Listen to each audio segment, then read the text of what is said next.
갈대아 땅, 그러니까 바벨론 땅 그발 강가에서 하나님의 계시를 받은 거예요. 누가? 에스겔이. 3절에 보면 에스겔 자신을 이렇게 말합니다. 여호와의 말씀이 부시의 아들 제사장 나 에스겔에게 특별히 임하고 여호와의 권능이 내 위에 있으니라. 에스겔이 이때 나이가 30이 됐다라고 봅니다. 에스겔의 정체성은 뭐라고 3절에 기록되어 있어요? 제사장이에요.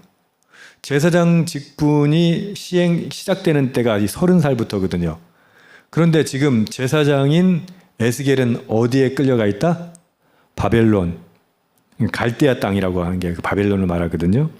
그곳에서 그발 강가에서 지금 있는 거예요. 그러면 제사장이라는 정체성을 발휘할 수 있을까요? 어떠세요? 여러분, 우리가 미래가 있다는 건 나의 정체성을 찾을 수 있을 때예요. 가정에서는 어머니로서 아내로서의 정체성이 있어야지 그게 없어져 버리면요 인생이 허무해져요. 굉장히 곤란해져요. 직장인들 왜 열심히 일해요? 직장에서 내가 그 포지셔닝이라는 게 있는 거거든요. 포지션이. 그런 일에 대한 자신의 포지션이 있으니까 그렇게 열심히 일하는 거죠. 그런데 지금 에스겔의 입장을 한번 보세요.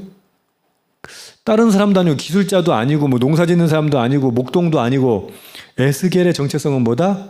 제사장이다. 그런데 뭐 하고 있다? 제사 지내고 있다? 아니요. 제사장 어디에 있어야 돼요? 예루살렘 성전에 있어야 되잖아요. 예루살렘 성전은커녕 끌려가서 지금 포로로 가 있는 거예요. 할 일이 없는 거죠. 정체성이 붕괴된 거죠. 그런 가운데 놀라운 일을 경험하는 겁니다. 1절이 뭐라고 이야기하신다고 했어요? 사로잡힌 자 중에 있을 때 하늘이 열리며 하나님의 모습이 내게 보이니라.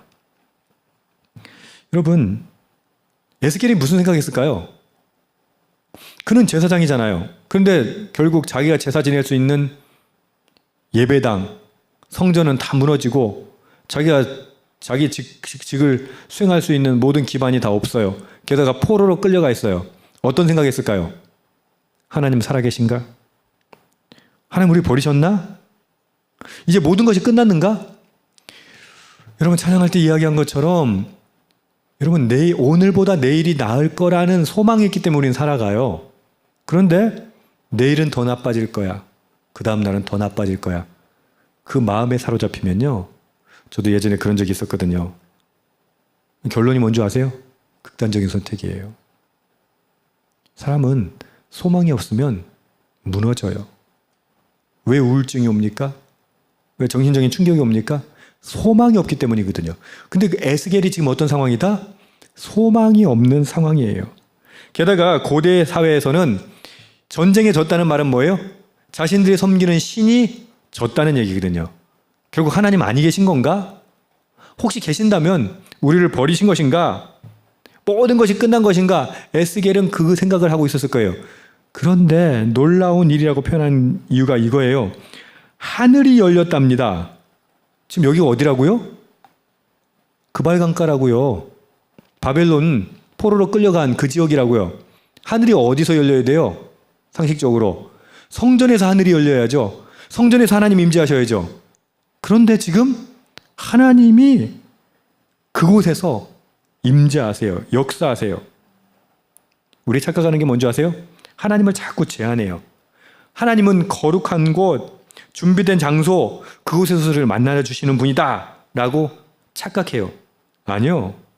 오히려 하나님은 우리가 가장 비참하고 실패했을 때, 모든 것이 끝났다고 생각했을 때 바로 그 장소, 그발 강가에서 주님은 하늘의 문을 여시고 우리에게 찾아오십니다. 나의 병상에서, 나의 실패한 사업장에서, 눈물을 흘리는 골방에서, 여러분 그곳에서 하나님은 하늘문을 여시고 우리를 만나 주십니다. 할렐루야. 이게 놀라운 일이에요. 놀라운 일. 여러분 절망하지 마십시오. 실패해도, 병에 걸려도, 문제가 있어도 절망하지 마십시오. 왜요? 하나님, 전지전능하신 하나님, 여러분 무소부재, 아니 계신 곳이 없어요. 아니 계신 곳이 없는 분, 그분 전능하신 하나님이 어떻게 우리에게 찾아와 주시고 만나 주시고 우리에게 계시해 주십니다. 할렐루야. 그러니까 어떠한 고통이 있든지 어떠한 좌절이 있든지 어떠한 실패가 있든지 여러분 우리는 주님만 바라봅니다. 아까 찬양했죠. 주님만 바라볼 수 있는 거예요. 주님 바라보기 때문에 살 수 있는 거예요. 뭘로 삽니까? 여러분 뭐 돈으로 살아요? 뭐 자식 때문에 살아요? 아니요. 하나님 때문에 살 수 있는 거예요. 그 하나님께서 저 좌절의 땅, 포로로 끌려간 땅, 소망이 없는 땅, 말 그대로 그냥 죽음밖에 없는 그 땅에서 그곳까지 찾아오시고 만나주시고 계시를 내려주신다고 하는 것이죠. 하나님의 임재하심을 4절은요 굉장히 엄청난 이미지를 가지고 찾아오세요.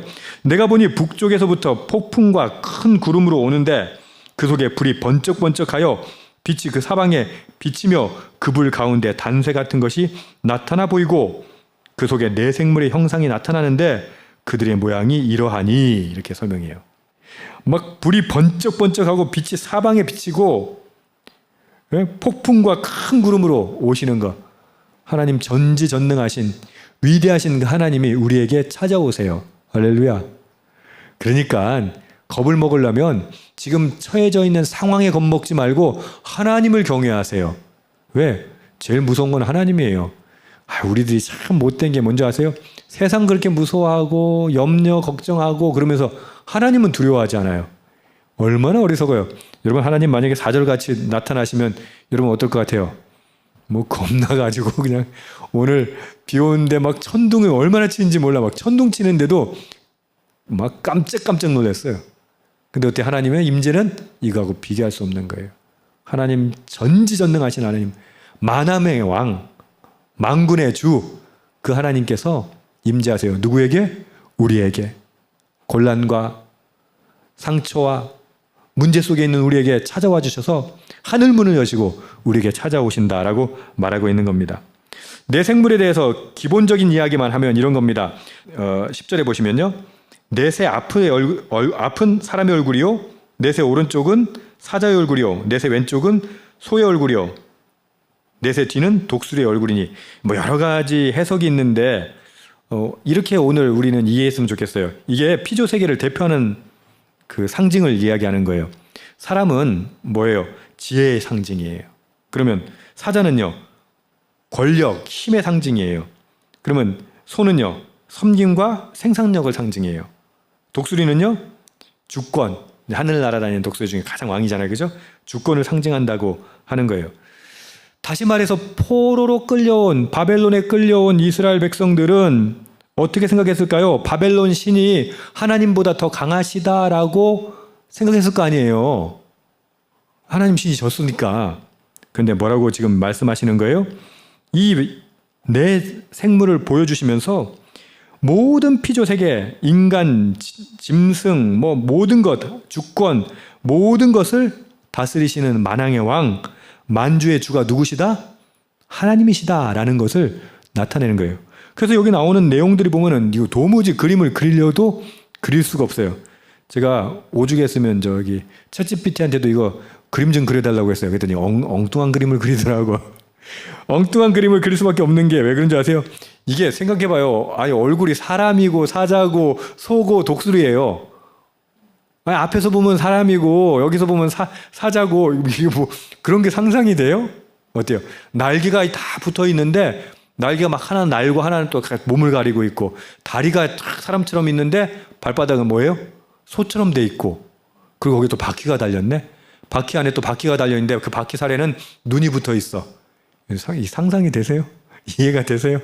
이해할 수 없죠. 에스겔은 그걸 보았지만 그걸 어떻게 표현할 수가 없는 거예요. 그러니까 에스겔이 표현할 수 있는 방식으로 여기에 표현해 놓은 거예요. 핵심은 무엇입니까? 하나님께서 역사하신다는 거예요. 만왕의 왕, 만군의 주께서 역사하신다. 우리에게 임하신다. 심판하신다. 아직 예루살렘 성전이 무너지지 않았어요. 성벽도 아직 회파되지 않았어요. 그럼에도 불구하고 하나님이 바벨론까지 온 열국을 다 심판하시는 그 하나님의 모습을 에스겔에게 보여주시는 거예요. 그리고 핵심은 무엇입니까? 이런 거예요. 나 아직 살아있다. 나 영원히 살아있다. 나 전능하신 하나님이야. 만왕의 왕이야. 만군의 주야. 할렐루야. 그걸 에스겔에게 보여주시고자 하는 거예요. 여러분, 우리는 어떤 눈물의 그발 강가에 오늘 앉아 있습니까? 신세 타령하고 있습니까? 신세 타령하지 마시고 주님을 바라보십시오. 주님만 바라보십시오. 하나님께서 저와 여러분에게 나타나 주실 것입니다. 12절에 보면요, 영이 어떤 쪽으로 가든지 그 생물도 이끄시는 대로 그대로 간다는 거예요. 그럼 하나님의 영이 이끄시면 우리는 어떻게 될까요? 우리도 그대로 이끄시는 대로 따라가야 되지 않겠습니까? 근데 그 다음 표현이 재밌어요. 돌이키지 아니하고. 여러분, 주님 부르실 때는요, 돌이키지 마세요. 망설이지 마십시오. 주저하지 마십시오. 뒤돌아보지 않겠네. 할렐루야. 우리의 문제는 뭐예요? 아멘 기도할 땐 막 그냥 말씀 큐티하고 말씀 볼 때는 아멘 그래놓고 어떻게 해요? 또 실행하려고 하면 주저하죠. 망설이죠. 그리고 탁 뒤를 돌아보죠. 뒤돌아보지 마십시오. 돌이키지 아니하고 일제히 앞으로 어떻게 행한다고요? 곧게 행하며. 아멘.